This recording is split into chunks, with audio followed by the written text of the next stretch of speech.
BSc first year में अपनी unit चल रही थी रिएक्शन मैकेनिज्म। उसमें अपन types of reaction, types of intermediates कर चुके। भाई कौन सी रिएक्शंस होगी, किस तरीके के उसमें इंटरमीडिएट बनेंगे। आज का अपना टॉपिक है एनर्जी कंसिडरेशन इन रिएक्शन, यानी किसी भी ऑर्गेनिक रिएक्शन में किस तरीके से और कितना एनर्जी चेंजेस होता है। सबसे पहले अपन देखते हैं रिएक्शंस होती है वो टू टाइप्स की होती है। फर्स्ट होती है इरिवर्सिबल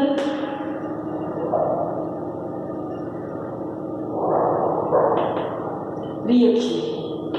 इरिवर्सिबल रिएक्शन अनुत्क्रमणीय अभिक्रिया, जो रिएक्शन केवल एक ही डायरेक्शन में संपन्न होती है, यानी A प्लस बी मिलेंगे और C का निर्माण करेगा। C वापस से A और B का फॉर्मेशन नहीं कर सकते। ऐसी जो रिएक्शंस हैं उनको अपन क्या बोलते हैं, इरिवर्सिबल रिएक्शन। दूसरी आती है रिवर्सिबल रिएक्शन, जो रिएक्शन दोनों डायरेक्शन में होती है। A और B दोनों मिलके C और D का फॉर्मेशन कर रहे हैं। ये इसकी फॉरवर्ड डायरेक्शन हो गई और ये बैकवर्ड डायरेक्शन में क्या होगा, C और D है दोनों आपस में मिलके पुनः किसका फॉर्मेशन करेंगे, A और B का फॉर्मेशन करेंगे। तो ये दो टाइप की मेनली रिएक्शंस होती है। अब किसी भी रिएक्शंस में एनर्जी चेंज है वो किस वजह से होता है, जिस तरीके से AA प्लस BB ये दोनों मिलके 2AB का फॉर्मेशन यहाँ पे कर रहे हैं। ठीक है। अब रिएक्शन में क्या होता है, रिएक्टेंट्स के बीच के बॉन्ड्स हैं वो ब्रेक होते हैं और नए बॉन्ड का फॉर्मेशन यहाँ पे होता है। अब इस बॉन्ड को यहाँ पे AA बॉन्ड भी ब्रेक होगा और BB बॉन्ड है वो भी ब्रेक होगा। अब इस बॉन्ड को ब्रेक करने के लिए बाहर से कुछ एनर्जी देनी पड़ेगी। माना यहाँ की एनर्जी E1 है और इसकी एनर्जी कौन सी होगी यहाँ पे E2। किसी भी बॉन्ड को ब्रेक करना है तो उसके लिए हमें बाहर से एनर्जी लगानी पड़ेगी। ये E1 और E2, यहाँ पे AB के बीच में बॉन्ड बन रहा है। कितने बन रहे हैं, 2। लेकिन जब बॉन्ड का फॉर्मेशन होता है उस टाइम पे एनर्जी क्या होती है, रिलीज होती है। माना यहाँ पे एनर्जी कितनी रिलीज होगी, E3। 2 मॉलिक्यूल है तो कितनी हो जाएगी, 2E3। तो यहाँ पे ये वाली जो एनर्जी है वो तो रिक्वायर्ड एनर्जी है, यानी इसकी तो हमें बाहर से देना पड़ रहा है यहाँ पे। और ये जो एनर्जी है वो कौन सी हो रही है, जो रिलीज हो रही है वो वाली एनर्जी है। अगर यहाँ पे ये वाली एनर्जी ज्यादा होगी, ठीक है, बॉन्ड ब्रेक करने के लिए ज्यादा एनर्जी चाहिए। ज्यादा एनर्जी चाहिए तो रिएक्शन को संपन्न कराने के लिए भी ज्यादा एनर्जी देनी पड़ेगी।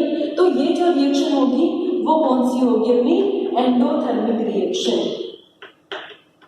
एंडोथर्मिक यानी ऊष्मा शोषी। इस रिएक्शन को कंप्लीट कराने के लिए हमें एनर्जी बाहर से देनी पड़ेगी, तभी ये रिएक्शन है वो कंप्लीट हो।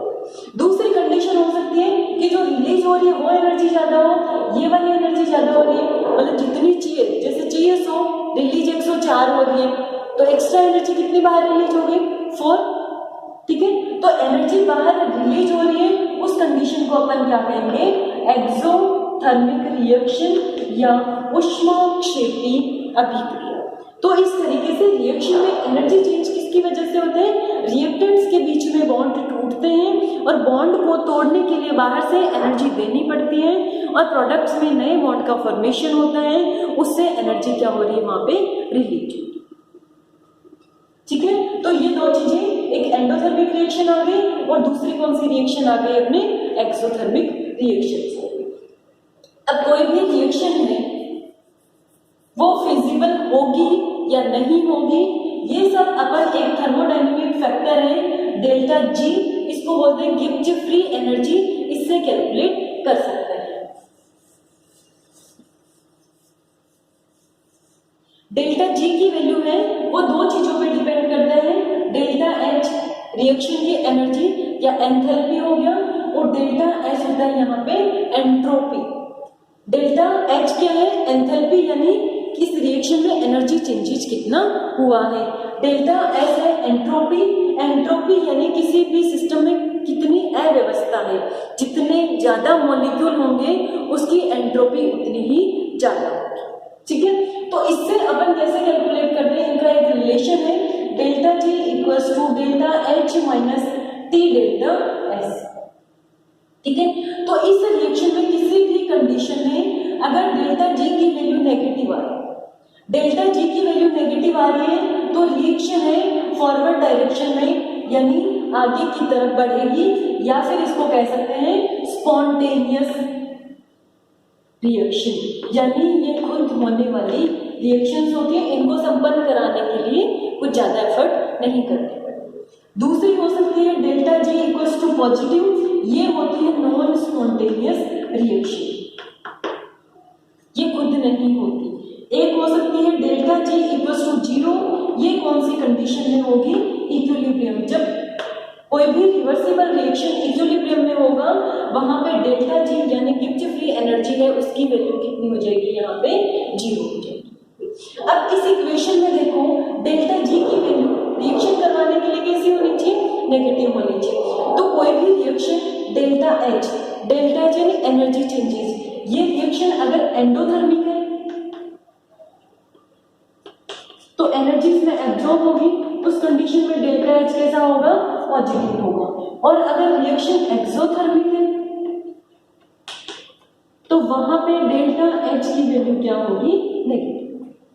ठीक है, तो अगर कोई भी रिएक्शन है एंडोथर्मिक तो ये वाला फैक्टर तो पॉजिटिव हो गया, यहाँ पे ये फैक्टर पॉजिटिव है और रिएक्शन को फिजिबल करने के लिए डेल्टा एच नेगेटिव होना पड़ेगा, तो डेल्टा एच तो जितना है उतना ही रहेगा यहाँ पे रैंडमनेस।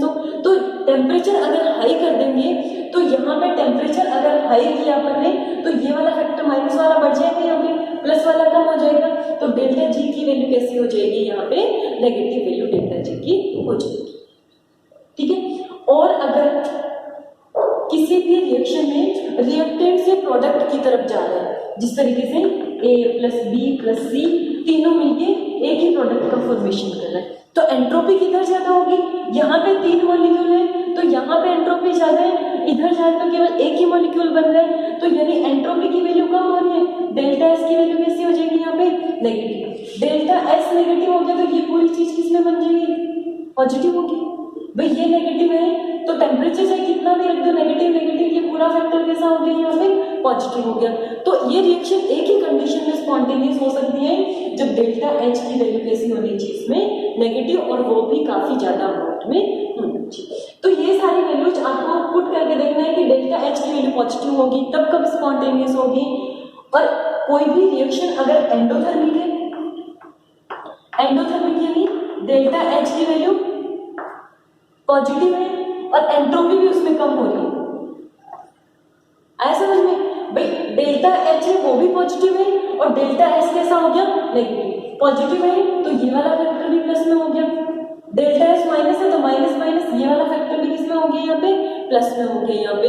तो ये रिएक्शन है वो कभी भी स्पॉन्टेनियस नहीं हो सकती क्योंकि इसमें डेल्टा जी की वैल्यू कैसी आ रही है, यहाँ पे पॉजिटिव वैल्यू आ रही है।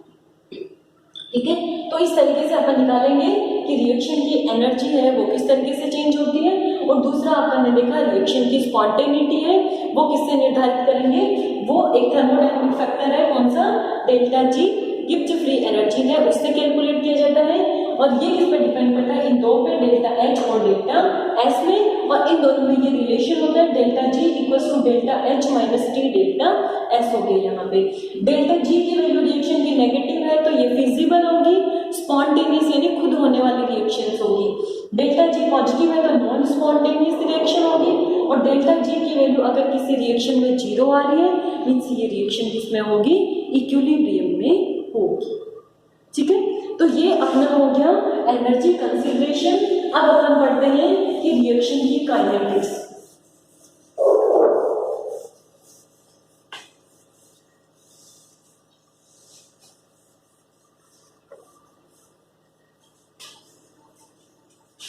ठीक है, रिएक्शन काइनेटिक्स।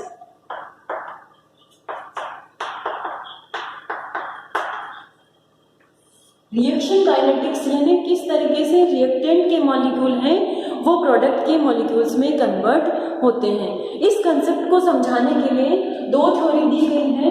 फर्स्ट है कॉलिजन थ्योरी,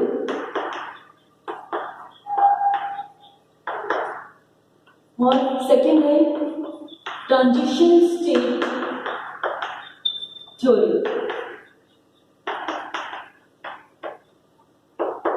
ठीक है, तो फर्स्ट कौन सी थ्योरी है, दोनों थ्योरी अपन को पढ़नी है। आज अपन फर्स्ट पढ़ेंगे कॉलिजन थ्योरी।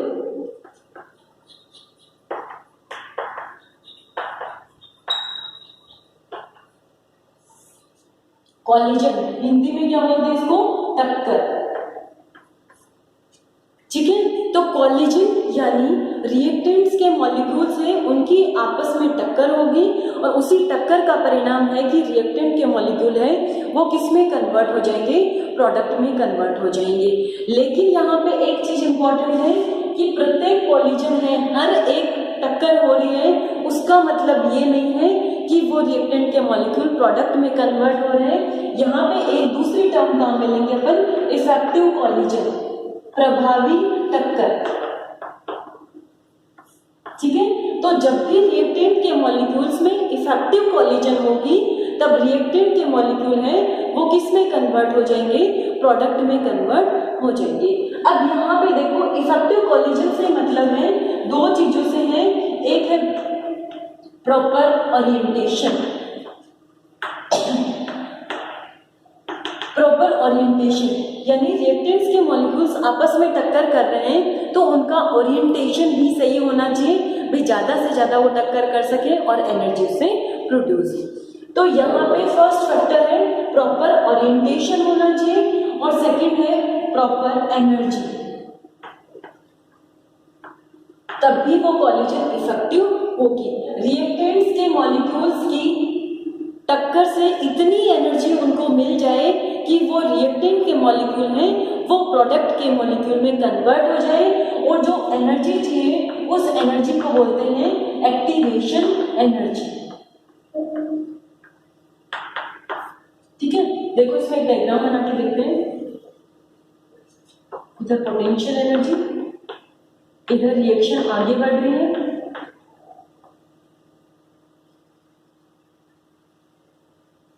ठीक है, ये आ गया यहाँ पे रिएक्टेंट, ये यहाँ पे आ गए प्रोडक्ट। ठीक है, अब ये यहाँ पे इतनी एनर्जी तो रिएक्टेंट्स के पास में, खुद के पास में है यहाँ पे। अब रिएक्टेंट के मॉलिक्यूल्स में आपस में कॉलिजन होगी, कॉलिजन से उनको इतनी एनर्जी मिलेगी वो प्रोडक्ट में चेंज हो जाए। तो इनको प्रोडक्ट में चेंज होने के लिए एक एनर्जी व्हील है, या इसको बोलते हैं एक्टिवेटेड कॉम्प्लेक्स।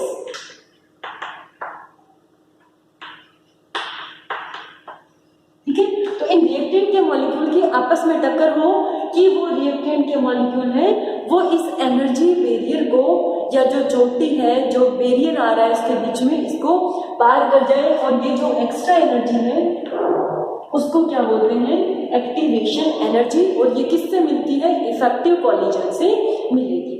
तो ये आ गया अपने एक्टिवेशन एनर्जी, ये वाली एक्टिवेशन एनर्जी होगी, ये यहाँ पे रिएक्टेंट्स की एनर्जी है और ये किसकी एनर्जी होगी, यहाँ पे प्रोडक्ट की एनर्जी होगी।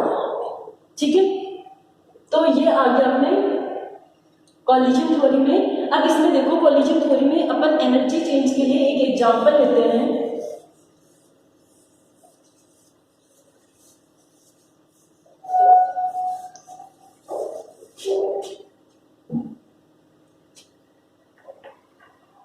मीथेन, उसका क्लोरीनेशन करवाएंगे। तो क्लोरीनेशन के फर्स्ट स्टेप में ये Cl फ्री रेडिकल के साथ में रिएक्शन करता है, तो यहाँ पे क्या बन जाएगा, CH3 रेडिकल प्लस HCl का यहाँ पे फॉर्मेशन हो रहा है। ठीक है, अब यहाँ पे देखो इस रिएक्शन की एनर्जी अपन देखेंगे तो इस बॉन्ड को ब्रेक करने के लिए जो एनर्जी चाहिए वो है 104 किलो कैलोरी पर मोल।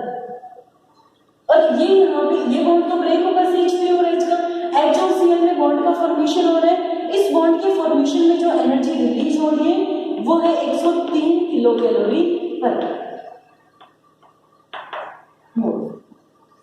ठीक है, तो यानी 104 तो बाहर से देनी पड़ रही है और जो रिलीज हो रही है वो कौन सी होगी, 103 किलो कैलोरी पर मोल एनर्जी होगी यहाँ पे।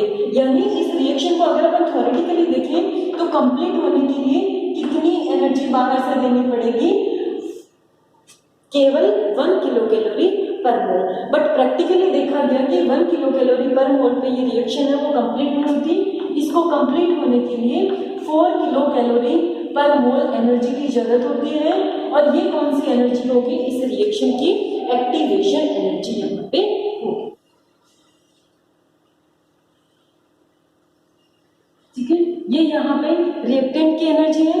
रिएक्टेंट है अपने पास में CH4 प्लस Cl रेडिकल, यहाँ पे प्रोडक्ट में क्या बन गया अपने पास में CH3 रेडिकल प्लस HCl। इसकी एनर्जी कितनी है यहाँ पे 104 किलो कैलोरी, और यहाँ पे 103 किलो कैलोरी पर।